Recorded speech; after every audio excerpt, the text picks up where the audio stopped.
Michael Usi omwe ndi wachiwiri wa mtsogoleri wa dziko la Malawi pajaso iwo ndithu ali ndi chipani chawo chimene chimadziwa kuti odya zake alibe mlandu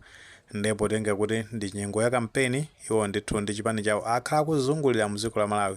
kuchita ndithu misonkhano yokopa anthu ndi cholinga choti azawavotere pa chisankho chimene chikubwerachi. Tikukhulupirira kuti tikutsatiranso bwino kuti misonkhano yawo amene a Dr. Michael Usi amakhala ndithu akuloza chala a chipani cha Malawi Congress Party makatu ndithu boma limene kuti lachuluka ndi mbava zimene zikuyamwa misonkho ya Malawi kupangisa zoti amalawi ndithu akhale pa umphawi wa zaoneni ndipo posatira zimezi zinaoneka ndithu kuti chipani cha Malawi Congress Party nkhani imene sanalandire bwino ndipo posatira zimenezo tinaona ndithu kuti amenewa chipani cha Malawi Congress Party kuzera ndithu mwaneneri wa chipani chimenechi Jesse Kabwira anachenjeza Dr. Michael Usi kuti akapitiriza zimenezi ndi kuti athana nawo. Tate ntonene ndithu video imene zikuonesa zona kuti Michael Usi pamene amafuna ndithu kuchititsa msonkhano wa ndale kumene kuti ndi ku area 25 ku Lilongwe kumeneko amati ku Nsungi kumeneko anaenda ndithu chaliwiro kumeneko osatirawo kunali kuvungidwa maduka ndi cholinga choti athane nawo amenewa Dr. Michael Usi.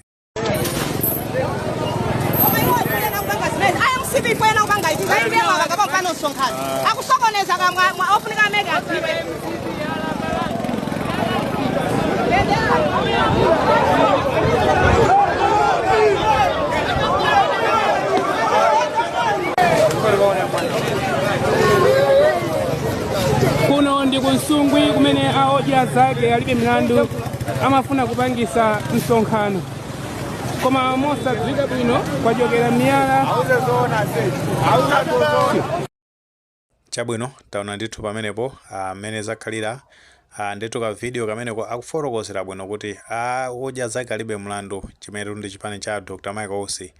ndi kuti no chinakumana nazo kumeneko anthu ndithu anaenda chaliwiro kuthawa maduka amene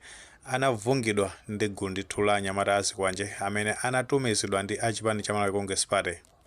Monga tanenera kale kuti amenewa Michael Usi akhala ndithu ali pa kusagwirizana ndi chipani chimene cha Malawi Congress Party mpaka uzafika ndithu kuti Jesse Kabwira amene kuti amayankhula chipani chimene cha Malawi Congress Party anabwera ndithu kuzayankhula kunazona kuti Michael Usi akuyenera kusamala kwambiri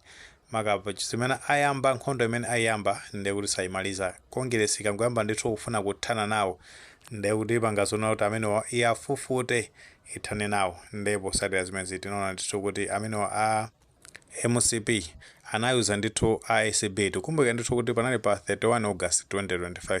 pamene ndithu bungwe limene la Anti-Corruption Bureau inazapereka ndithu maola 24 kwa Michael Usi kuti apite ndithu ku bwalo la milandu akafotokoze bwinobwino maka akapereke umboni pa nkhani imene amanena zona kuti mu boma muli mbava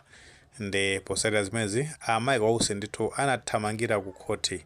adapita ku khoti kumeneko ndi ukadandaula kuti anthu amene wa Congress pajanani akale kuti afuna kuthana nane ndi ndifuna ndithu mundipulumuse maka ndithu mundipase chileso kuti anthu amene asapitirire ndi chiganizo chimene ali nacho choti andisokoneze pamene ndifuna kupanga kampeni. Ndi tinaona ndithu kuti Justice Kapindo atamva ndithu chidandaulo cha Michael Usi anapasa ndithu mpumulo pamene anapasa ndithu chilolezo kuti akuyenera ndithu kupitiza kampeni mu maso kabwinobwino zimene amachita ndithu abungwe limene la Anti-Corruption Bureau ndi zosaloledwa maka ndithu kuwaphwanyira ufulu Michael Usi. Ndi zikuonekabe zonena kuti kumene ku Congress nkhani imenebe samapuma nawo bwino amene Michael Usi ndifake ndithu zikuoneka zona kuti anatumiza kagulu ka Ayamata Azikwanje amene ndithu anayamba kuvunga maduka ndikuti kuvungira gulu limene linayima kuwadikirira amene Michael Usi kuti ndithu azawayankhule kumeneko ndithu ku Lilongwe ku Nsungwi ku area 25. Ndeno zikumveka zonena kuti amene Dr. Michael Usi anangozidwa ali kutali kuti usayerekeze kufika kuno ifandeto Ayamata akuchalira kuti akuponde kwambiri ndi atamva zimezi anangomenya giya kumweko kuti osayerekeza somaka ndithu kuzasuzumira kumene ku area 25 ndimene ndithu zinakhalira ndale zofuna kuthana ndale zosakhala bwino komano potenga ndithu ndi malamulo achisankho amene azoti ndithu anthu ali ndi ufulu kuchita kampeni dera lina lilonse kulibe kuti kwina kulikonse kuti ndi stronghold ya chipani chanji komano kwina kulikonse ndithu anthu akuyenera kupanga kampeni mu maso kabwinobwino koma tikukhulupirira kuti amene chipani cha Malawi Congress Party nthawi zambiri ndithu zikafika chigawo chapakati amaonetsetsa ndithu kuti akupanga zinthu zambiri zosokoneza potengera ndithu kuti iwo ndithu kulilongwe kapena kuti Central Region amatenga ngati ndi stronghold yawo. Mwene maganizo pa nkhani imene pamene unazoti amayi Kousi ndi chipani chawo chodya zake alibe mlandu anakumana ndi gulu la Azikwanje limene ndithu linavungira miyala mpaka nakukanika kuchita msonkhano wa ndale umene anakonza ndithu kuti akumane ndi osatira awo kumeneko ku Lilongwe ku area 25. Ngati maganizo amene alipo mutha kutifotokoza ku comment section, koma tikamapereka tikumbukenso kulemekeza maganizo anzathu. Sakolera panga like video imene komanso panga subscribe channel chimene cha Fox News 18 ngati nkhani zambiri zikamachitika ndo zitha kutifikira mosavuta.